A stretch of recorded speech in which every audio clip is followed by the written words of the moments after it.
Opposition leader has emerged the winner in the neck-and-neck presidential race with the country's prime minister. With all the votes in, Ukraine's Central Election Commission gives Viktor Yanukovych a 3.5% victory over his rival, Prime Minister Yulia Tymoshenko. RT's Alexei Yarashevsky has been following all of the action for us from Kiev. He joins us now live. Hello, Alexei. So bring us up to date. What's been the reaction to the official results from both these camps?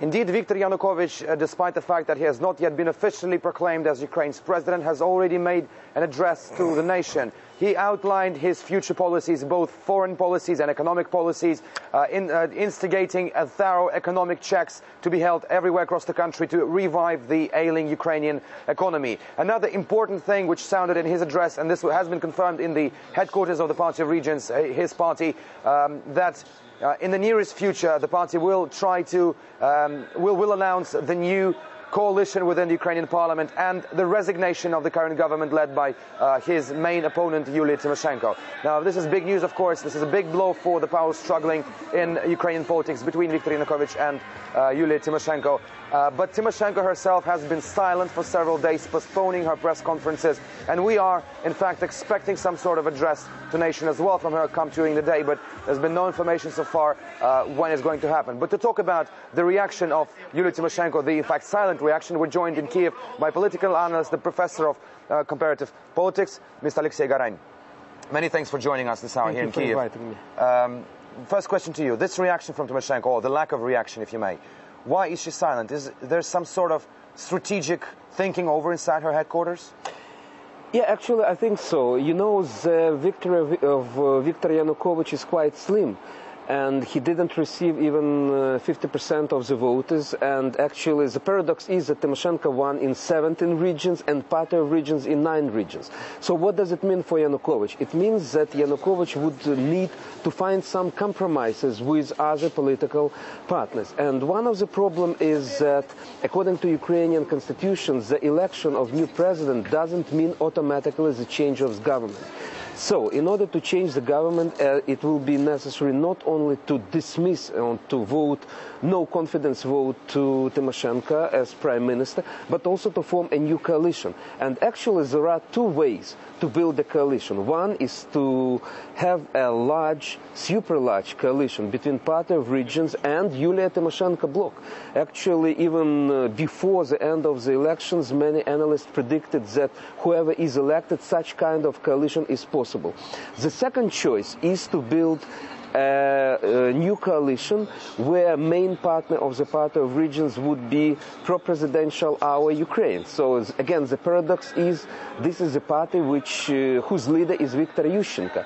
So there are no other ways for Yanukovych. Yanukovych can try to dismiss or to push for dissolving the parliament, but actually it would be a risky scenario even for the Party of Regions. So now Mr. Yanukovych is to think who will be his main partner. And I believe that actually for Tymoshenko it's the same reason.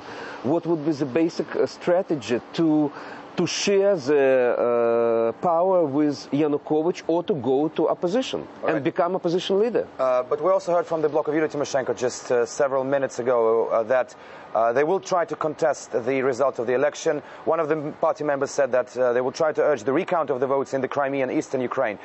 Many have been saying that this election has been transparent and fair. Do you think Tymoshenko can actually achieve something in a legal battle in courts if she chooses this way?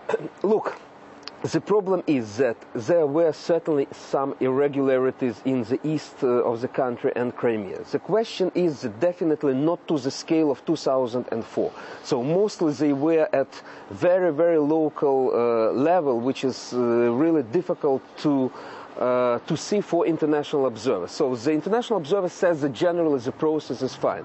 But you know, the devil is in the details. So it's the right of Tymoshenko to go to contest the result to the court, and there is understanding she will do that. The question is how information she and her lawyers have on file, and whether it would be able for them really to contest, to prove that there were the falsifications which finally led to distortion in the result. That wouldn't be an easy battle, definitely, to win. So my understanding is that Tymoshenko is doing that also, again, to put political pressure on Mr. Yanukovych, to have some time And also what is maybe one of the reasons is that she is pressuring to have the so-called the law on opposition, which would guarantee the opposition certain rights. The first draft of that law was actually approved 2 years ago, and when Tymoshenko was prime minister, she suggested Party of Regions would vote for this, but Party of Regions didn't do that. So maybe part of the reason is to have these compromises. All right, thank you so much. Thank you for your insight. This was Alexei Garan, the political analyst, and we're of course waiting for the address to nation from Yulia Tymoshenko, and we bring you the latest details as soon as we get it.